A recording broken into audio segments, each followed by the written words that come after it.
नमस्कार दोस्तों, एवरीथिंग अभिषेक YouTube channel पे मैं अभिषेक आप सभी का स्वागत करता हूं। आज शीतकालीन नवरात्रि शुरू हो रहा है। उसी अवसर पे आप लोगों के लिए बिहार के आधुनिक इतिहास से रिलेटेड महत्वपूर्ण क्वेश्चन जो कि घटनाक्रम होंगे और विभिन्न परीक्षाओं में पूछे गए प्रश्न होंगे एवं महत्वपूर्ण तथ्य को भी शामिल करेंगे इस एपिसोड में या इस सीरीज में कह लें आप। तो ये इसी सीरीज का बिहार के जो आधुनिक इतिहास हैं उससे रिलेटेड आपका पहला वीडियो होगा। ये सामान्य ज्ञान के तौर पे आएगा और ये बेस्ड होगा लुसेंट पे, यानी लुसेंट का जो बिहार का सामान्य ज्ञान आता है उस पे बेस होगा। और इसी सभी के साथ इस सभी कड़ी को जोड़ते हुए मैं आपको नवरात्रि की शरद नवरात्रि की बेहद ही शुभकामनाएं देता हूं और आगे बढ़ता हूं इसी सभी फैक्ट को लेकर के जो कि बेहद ही आपके एग्जामिनेशन जो कि आप जिसकी तैयारी कर रहे हैं बीपीएससी, एसएससी, बिहार पुलिस या फिर बीबीएससी का जो टीचर वाला एग्जामिनेशन है उन सभी में अक्सर आपको इस तरीके के क्वेश्चन देखने को मिलेंगे। और जब एक चैप्टर खत्म होगा, यानी कि जैसे यहाँ पर देख रहे होंगे आप, बिहार के आधुनिक इतिहास जब खत्म होगा इसके लास्ट में 100 या 50 क्वेश्चन आपको इस ऑब्जेक्टिव टाइप से मैं बताऊंगा जो कि बेहद ही एग्जामिनेशन में, बहुत सारे एग्जामिनेशन में पूछे गए क्वेश्चन होंगे सारे के सारे। फिलहाल इस सभी जानकारी को रखते हुए मैं आगे बढ़ता हूं और आपके स्क्रीन पे लाता हूं जो कि इसमें कहा जाता है कि बिहार का आधुनिक इतिहास में क्या फैक्ट था। उन सब चीजों से जुड़ते हुए सबसे पहले जानते हैं बिहार के सापेक्ष में, बिहार के संदर्भ में, बिहार के सामान्य रूप में जब देखते हैं तो उससे जुड़ी जानकारी यहाँ से सबसे पहले आता है। जो सबसे पहला फैक्ट है आपके स्क्रीन पे, वह कहता है कि आधुनिक काल की शुरुआत प्रायः जो आधुनिक काल की शुरुआत जो बिहार में है वो प्रायः 18वीं सदी से 18वीं सदी के प्रारंभ से मानी जाती है।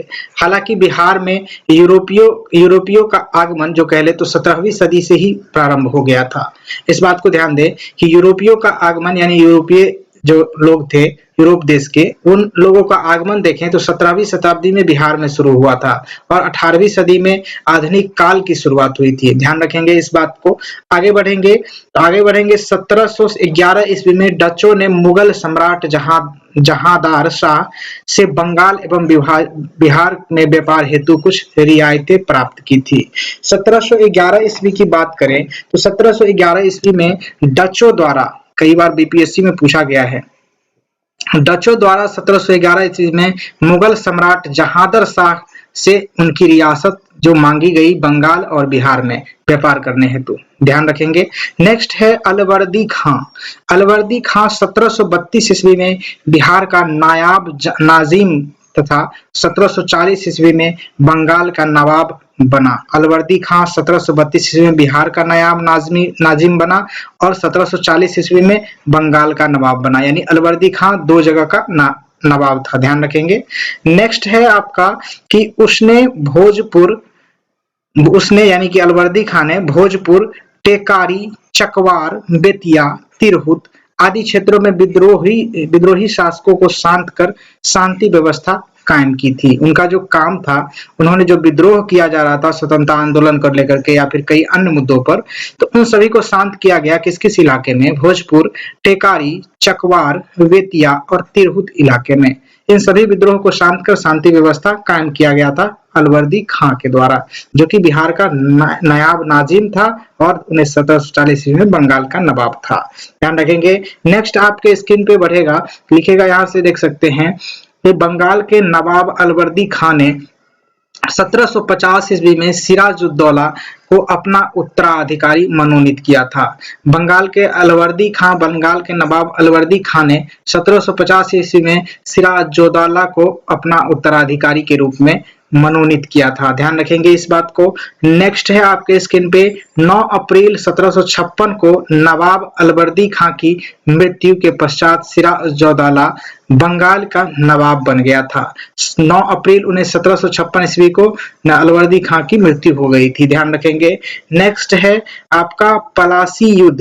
पलासी के युद्ध जो कि 23 जून 1757 ईस्वी में, पलासी के युद्ध 23 जून 1757 ईस्वी में शुरू हुई थी, जो कि नवाब सिराजुद्दौला और ईस्ट इंडिया कंपनी के बीच हुआ था। नवाब सिराजुद्दौला और जो कि ईस्ट इंडिया कंपनी था उसके बीच यह युद्ध लड़ा गया था, पलासी का युद्ध। ध्यान रखेंगे। नेक्स्ट है आपका अंग्रेजों ने मीर जाफर को बंगाल का नवाब बनाया और उसके पुत्र मीरन को बिहार के उपनावत बनाया था, ध्यान रखेंगे इस बात को। उपनावत, उपनावत किसके पुत्र था? तो यह सिराजुद्दौला का पुत्र था, यानी कि मीर जाफर को बंगाल का नवाब बनाया और उसके मीर जाफर का ही पुत्र था।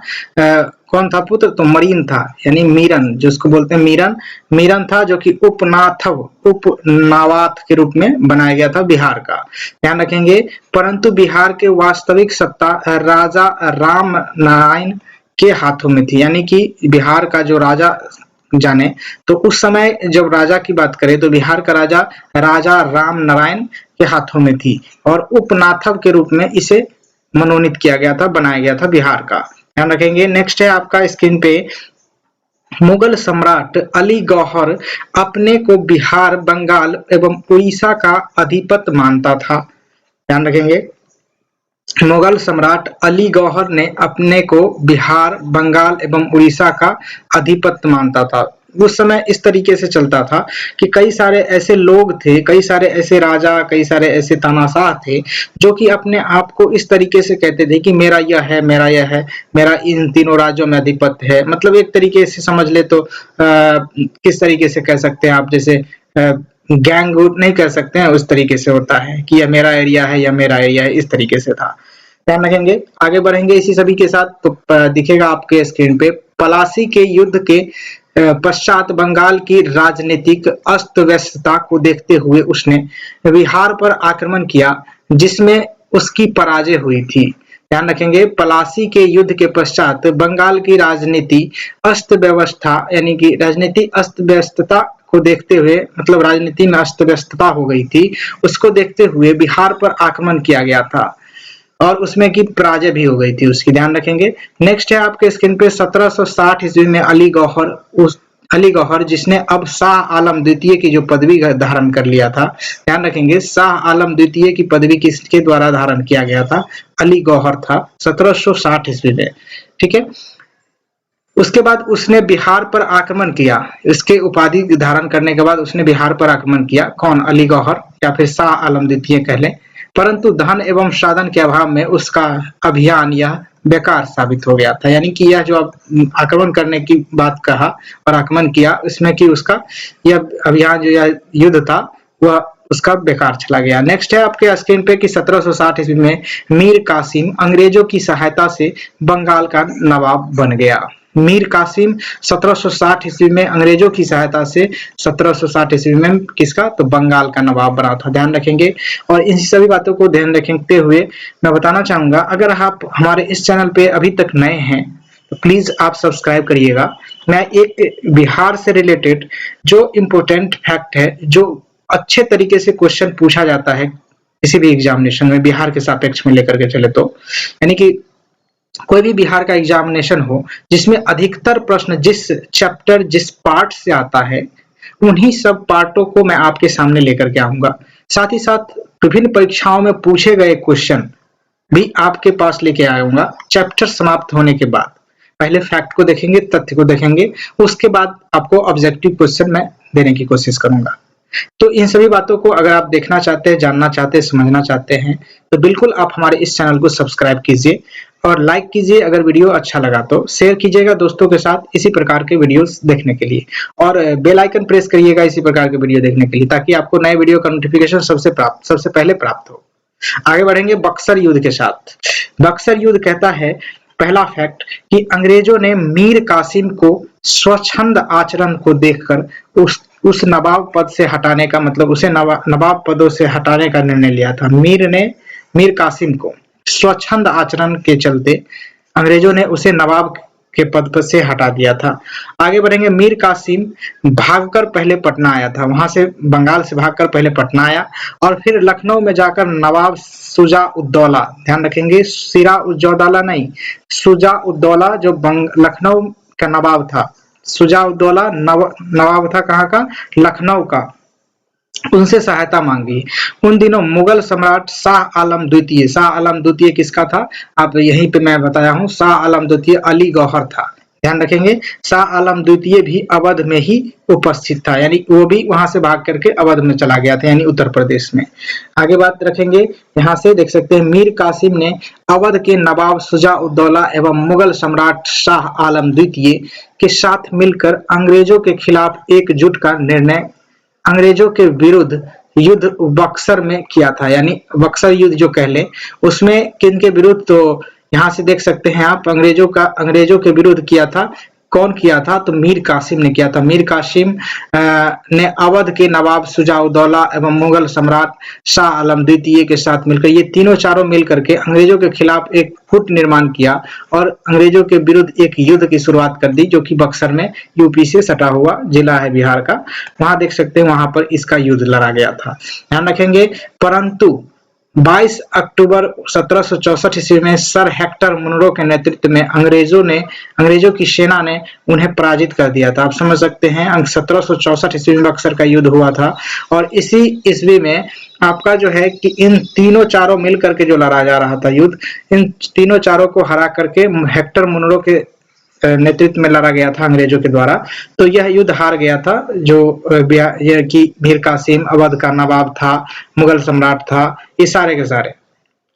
नेक्स्ट बढ़ेंगे तो बक्सर युद्ध के पश्चात बिहार प्रशासन मिर्जा मोहम्मद कासिम खां के द्वारा बिहार के डिप्टी गवर्नर धीरज नारायण, या फिर धीरज नारायण किसे कहा जाता है, ध्यान रखेंगे, बिहार के डिप्टी गवर्नर यानी राजा राम नारायण का भाई था धीरज नारायण, ध्यान रखेंगे, के सहयोग से चलाया जा रहा था, ध्यान रखेंगे। बक्सर युद्ध के बारे में यहाँ पर बात करें तो उसके बाद आपके स्क्रीन पे निकल के आएगा दीवानी अधिकारी ईस्ट इंडिया कंपनी को मिला लिया है। मतलब इस टॉपिक पे हम देखें तो फैक्ट आपका आता है पहला कि 12 अगस्त 1765 ईस्वी को शाह आलम द्वितीय ने बंगाल, बिहार तथा उड़ीसा के क्षेत्रों में दीवानी कहने का मतलब होता है लगान वसूली का अधिकार ईस्ट इंडिया कंपनी को प्रदान कर दिया था, यानी अब अंग्रेजों के द्वारा लगान वसूला जाएगा। इस तरीके से कौन किया था, तो शाह आलम द्वितीय ने इस तरीके से घोषणा, इस तरीके से हस्ताक्षर कर दिया था। और एक अलग संधि के माध्यम से कंपनी ने बिहार का प्रशासन चलाने के लिए उप प्रांतपति का पद बनाया था। ध्यान रखेंगे, उप प्रांतपति के रूप में इन्हें पद मिला था, जो कि आप देख सकते हैं शाह आलम द्वितीय कह लें या फिर किसी और को ईस्ट इंडिया कंपनी के द्वारा बनाया गया था। ध्यान रखेंगे इस बात को। आगे बढ़ेंगे, यहाँ से देख सकते हैं कि बिहार के कुछ महत्वपूर्ण उप प्रांतियों जैसे कि राजा राम नारायण या फिर सिताब राय नाम से प्रमुख है, यानी इन सभी नामों से प्रमुख है। और 1761 ईस्वी में राज बल्लभ भी बिहार के नायाब के पद पर रहे थे, यानी राज बल्लभ भी बिहार के 1761 ईस्वी में नायाब के पद पर रह चुके हैं। उप प्रांतियों के रूप में देखें तो राजा राम नारायण, सिताब राय, ये सब प्रमुख नाम है। दो नाम जो मैंने बताया ये सब प्रमुख नाम है। राज बल्लभ भी थे, राज बल्लभ भी 1761 ईस्वी में नायाब के रूप में नियुक्त किए गए थे बिहार का। नेक्स्ट है आपके स्क्रीन पे कि 1766 ईस्वी में पटना स्थित अंग्रेजों की फैक्ट्री के मुख्य अधिकारी सुमेर मिडलटन को राजा धीरज नारायण और राजा सिताब राय के साथ प्रशासन मिडली का सदस्य नियुक्त किया गया था, यानी जो फैक्ट्री में जो अधिकारी था सैमुअल मिडलटन, उनके जो कह लें तो उनके जो प्रशासन मंडली जो कह लें, जो प्रशासन के रूप में काम करती थी, उन सभी के रूप में धीरज नारायण और राजा सिताब राय ये नियुक्त कर लिया था उसका प्रशासन में। ठीक है, उसके बाद आगे बढ़ेंगे तो 1767 ईस्वी में धीरज नारायण को हटाकर सिताब राय को कंपनी द्वारा नायाब दीवान बनाया गया, यानी 1767 ईस्वी में धीरज नारायण को कंपनी का नायाब के रूप में हटा करके सिताब राय को बनाया गया था, यानी ईस्ट इंडिया कंपनी की हम बात कर रहे हैं यहाँ पे। और उसी के बाद जो उसी वर्ष जो है टॉमस बोल्ट पटना फैक्ट्री का मुख्य अधिकारी के रूप में नियुक्त किया गया था। पटना के जो फैक्ट्री था जिसमें उसको नियुक्त किया गया था टॉमस बोल्ट के नाम से था। ध्यान रखेंगे 1767 ईस्वी की बात है। उसके बाद 1769 यानी 1769 ईस्वी में प्रशासन चलाने के लिए अंग्रेज ने निरीक्षकों की बहाली हुई, यानी अंग्रेजों के द्वारा निरीक्षकों की बहाली हुई और इस अवधि में लगान वसूली का काम अत्यधिक कठोर और अन्यायपूर्ण ढंग से किया जाता रहा। ध्यान रखेंगे इस बात को। इस अवधि में क्या हुआ, तो लगान वसूली का काम अत्यधिक कठोर एवं अन्यायपूर्ण ढंग से किया जाता रहा। किसके परिप्रेक्ष्य में देखें तो 1769 ईस्वी में प्रशासन मतलब अंग्रेज प्रशासन के द्वारा, ध्यान रखेंगे, जिसमें कि कृषक वर्गों तथा आम आदमी की हालत दयनीय हो गई थी। इस बात को ध्यान रखेंगे। नेक्स्ट आपके स्क्रीन पे जो कहता है, यहाँ से देखेंगे कि 1770 ईस्वी में बिहार एवं बंगाल में भीषण अकाल पड़ा था। 1770 ईस्वी में जाने तो बंगाल और बिहार में कब अकाल पड़ा था, भीषण अकाल, तो 1770 ईस्वी की बात है। उसके बाद 1770 ईस्वी में ही एक लगान परिषद का गठन हुआ जो कि रेवेन्यू काउंसिल ऑफ पटना के नाम से जाना गया था। अब रेवेन्यू काउंसिल ऑफ पटना जो किस काम के लिए जाना जाता है, लगान परिषद के रूप में गठन किया गया था 1770 ईस्वी में, ध्यान रखेंगे। नेक्स्ट है आपके स्क्रीन पे कि लगान परिषद के अध्यक्ष के रूप में जॉर्ज वेस्टिटार्ट 1770 ईस्वी से 73 ईस्वी यानी 70 से 73 में, क्रमशः थॉमस लेन 1773 से 1775, फिलिप मिलनर डिक्सन 1775 से 1776, इसाक सेज 1776 से 77 तथा इवान ला 1777 से 1780 में नियुक्त किया गया था लगान परिषद के अध्यक्ष के पद पर। ध्यान रखेंगे, जॉर्ज वेस्टिटार्ट 1770 से 73, थॉमस लेन 1773 से 75, फिलिप मिलनर डिक्सन जो कि था 1775 से 76, इसाक सेज 76 से 77 था, इवान ला 77 से 80। ध्यान रखेंगे। नेक्स्ट आपके स्क्रीन पे 1781 ईस्वी में लगान परिषद को समाप्त कर दिया गया और उस स्थान पर रेवेन्यू चीफ ऑफ बिहार का पद सृजित हुआ और विलियम मैक्सवेल उस पद पर नियुक्त किए हुए थे। ध्यान रखेंगे इस बात को। नेक्स्ट है आपके स्क्रीन पे 28 अगस्त 1771 ईस्वी के पत्र द्वारा कोर्ट ऑफ डायरेक्टर्स के द्वैध शासन को समाप्त करने की घोषणा की, जिसके द्वारा वॉरेन हेस्टिंग्स को पहला गवर्नर के रूप में नियुक्त किया गया था बिहार का। ध्यान रखेंगे इस बात को, वॉरेन हेस्टिंग्स के पहला गवर्नर के रूप में नियुक्त किया गया 1771 ईस्वी में जो पत्र आया था जिसमें कि द्वैध शासन की जो प्रणाली थी उसे समाप्त कर मतलब जो कि गवर्नर के हाथ में सौंप दिया गया था। नेक्स्ट आपके स्क्रीन पे जो कि होगा 3 अप्रैल 1772 ईस्वी को वॉरेन हेस्टिंग ने बंगाल के गवर्नर का पद संभाला था। यह आपको इस वीडियो का लास्ट ये फैक्ट होगा। फिलहाल इस वीडियो में बस इतना ही। Thank you for watching this video. Next video आपके लिए जल्द लेकर के आऊंगा जिसमें मैं बताऊंगा आपको इसी से जुड़ी जानकारी जो कि बिहार के इतिहास या फिर बिहार के आधुनिक इतिहास से होगा, जो एक बेहद ही महत्वपूर्ण होगा किसी भी एग्जामिनेशन को क्रैक करने में।